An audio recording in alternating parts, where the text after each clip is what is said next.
Hey everybody, welcome to another action-packed, exciting episode of Scotty's Record Shop. Before we get to the subject at hand, I want to say hello and welcome to our one new subscriber. We got one new subscriber.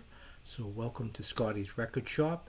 It's nice to have you here. I say it every week, and I really don't care if it grows old. I appreciate each and every one of you. I really do. Makes the old man happy when I see that people are watching these silly little things. Okay. Album you should know about. This one is an interesting one, sort of maybe. I hope you find it interesting. It's a group that pretty much everybody knows, but unfortunately they're labeled with being the kings of disco because of really actually only about 5 years of their career, where they were on top of the world in the middle of the whole disco thing. But their music encompasses a whole lot more.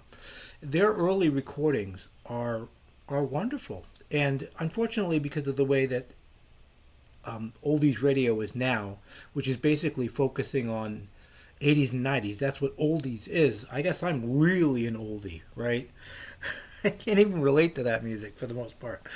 But anyway, their music isn't even being played on the radio anymore. Yeah, Sirius XM, maybe on 60s on 6. And I know that their stuff gets played on 70s on 7, but they get played here in my house. That's for sure. I'm talking about the Bee Gees. The album we're going to look at today is celebrating its 58th anniversary this month. It was released in July of 1967. This is a U.S. copy. Actually, there's two copies here. We have a mono and a stereo. Released 58 years ago here in the U.S. of A. Mid-July. I can't remember the exact date. Now, it says Bee Gees first. This is a little misleading. A little bit. It is Bee Gees' first album for us here in America. For sure. And for the majority of the world, this was their first album released internationally. But they actually, in Australia, had two other albums and a ton of singles between like 1963-ish or so, up to 66. As a matter of fact, this single is a UK pressing. Make sure I got the right side here. I believe I do. I think I do. Yeah. Right here, I'm not sure if you can see it too well. Spicks and Specks. 1966. This is an original UK pressing. 67, I think it came out in the UK. So they were kind of making an imprint, and that, I believe, was a hit in the UK. It might have been. If you're from the UK and you know a lot more than me, which is not very hard, let us know. I believe that was the first single. We got 3 singles off of this. Oh, by the way, just so you know what they look like, this is what the mono, it was on Atco. This is what the mono Atco looked like. And this is what the stereo Atco looked like. We got 3 singles off of this. We got New York Mining Disaster. I'm going to try to remember these. New York Mining Disaster, 1941. Holiday, and To Love Somebody. Those are all amazing tracks. Sound a lot like the Beatles. These guys got lumped in kind of with the Beatles when they got to the UK. It's kind of weird. I was looking at some documentaries about this album and about the Bee Gees. It seemed like when they landed in England, it was only a matter of a couple of months. They were from England initially. You can look up the whole history of how they migrated to Australia. There's plenty of documentation on YouTube and on Wikipedia, everything. So I'm not going to go through all that. But it seemed like they had, I don't want to say they had people working for them before they got there, but it was almost instantaneous. They arrived in England in March of 1967, and within a couple months they were already working on this album.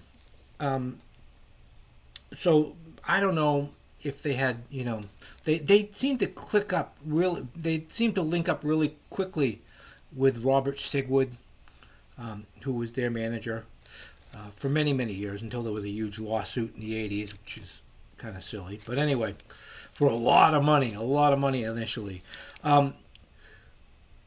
Another cool thing about this album, other cool songs on this album is, what is it? End of the Century. End of the Century? I think it's End of the Century here. And In My Own Time, another killer song on here. An interesting thing about My Own Time was the first set of lyrics, which were kind of prophetic, weirdly prophetic. I got an invitation to the United Nations. Weird. And in 1967, it was just some cocky, weird, kind of psychedelic, weird, meaningless lyrics, right? Until 1979. And they got an invitation to the United Nations in 1969. It was 1979, I'm sorry, for UNICEF concert, where they had donated the royalties to their single Too Much Heaven for the UNICEF organization, which made a ton of money. So they actually, even though they didn't know it in 1967, they got an invitation to the United Nations. Isn't that really kind of cool? Alrighty. So one thing I wanted to mention about this album that was really kind of neat and showed just how absolutely brilliant these guys were. They went into the studio with basically no material. They just looked at each other and said, let's make an album. And they made an album. Just coming up with stuff. And unlike groups like the Eagles or somebody like that, which took a year or more for them to do that, these guys did it in just a month. If not even a month, probably. They just sat down, just started writing stuff. Very, very, very talented people. The Bee Gees are, to me, among serious music aficionados, unlike me, are highly underrated, I think. Again, because they get trashed with this disco. And you want to know something? I'll defend this publicly. Listen to a lot of that stuff. Listen to Main Course, the album Main Course. One of my favorite albums by them, 1975. Yeah, there's some tinges of disco on there. It's a great album. It's a great, great album. Those late 70s albums were great albums. Yes, they were dance-oriented. They were going with the flow. Yeah, they were singing in that falsetto voice, which some people find a little irritating. I understand that, but they were trying to emulate the soul singers out of Philadelphia at the time, like the Stylistics. The Stylistics, that lead singer from the Stylistics, constantly singing falsetto. And he had a great voice. He could sing any way he wanted to, but the falsetto thing was his thing. So they pushed Barry towards that. And how many records have you sold? I haven't sold too many. Right?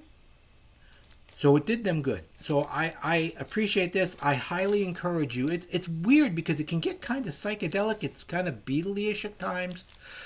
It's a very interesting record. Now, how do you get this record? It's not very hard. It's streaming. It's on streaming services. I don't think it's available. It might be available on vinyl. I know for a fact the CDs are available. Another way to get this, it's out of print now, but it's wonderful, is the Bee Gees studio albums, 1967, 1968. Let me see if I pull out the right one here. First shot. I did. All right. There's 3 albums in this, the first 3 albums.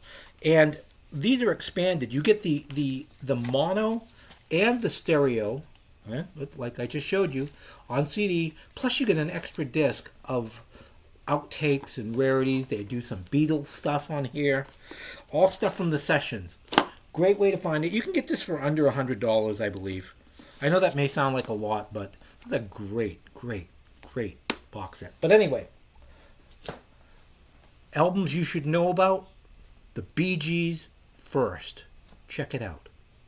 Alrighty?